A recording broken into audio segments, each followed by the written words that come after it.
Inilah resiko yang dialami oleh anak-anak bangsa yang berangkat tidak resmi tadi, sebagaimana pengaduan yang kita terima, kita catat, kekerasan fisik, kekerasan seksual, gaji yang tidak dibayar karena tidak pernah diikat oleh perjanjian kerja, diperjualbelikan dari majikan satu ke majikan lain, pemutusan hubungan kerja secara sepihak, dan anak-anak bangsa yang kerja di laut lepas mengalami kekerasan, meninggal tidak sedikit kasusnya, jejak digitalnya banyak, yang mereka dilarungkan jenazahnya di atas kapal. Bahkan eksploitasi waktu mereka bekerja itu bisa mencapai 20 jam. Padahal kalau resmi mereka cukup bekerja dengan 8 jam.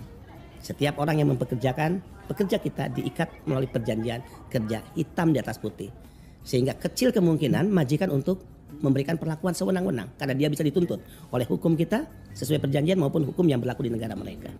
Bagaimana mereka tidak mengalami kekerasan dari majikan ketika mereka tidak mampu berkomunikasi dengan baik karena tidak menguasai bahasa. Mereka tidak pernah mengikuti pelatihan bahasa. Atau juga bagaimana majikan tidak melakukan kekerasan ketika mereka tidak mampu mengerjakan sebagaimana apa yang diminta dan dituntut oleh majikan atau perusahaan. Karena mereka tidak dibekali dengan kompetensi.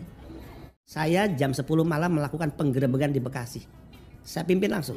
161 perempuan ibu-ibu kita selamatkan. Yang rencananya akan diberangkatkan ke Timur Tengah secara ilegal. Secara ilegal. Dan sekarang sedang berproses. Jadi di tengah negara sekarang sedang serius, Menko Polhukam mengorkestrasi ya kementerian lembaga yang terikat dengan mandat Perpres 22 tahun 2021 tentang gugus tugas pencegahan TPPO, tapi di tengah situasi itu mereka tetap melakukan penempatan secara tidak resmi karena merasa punya backing di belakang mereka. Orang-orang yang ada di kementerian lembaga atas tugas dan tanggung jawabnya dan kewenangan yang diberikan padanya. Kalau semua punya tanggung jawab dan berorientasi pada kepentingan merah putih Republik, tidak bermental pengkhianat, tidak bermental maling untuk mendapatkan bagian pundi-pundi dari kejahatan perdagangan orang, mendapat bagian dari sindikat. Saya yakin semua punya komitmen untuk melakukan pencegahan, bukan membiarkan anak-anak bangsa berangkat secara tidak resmi.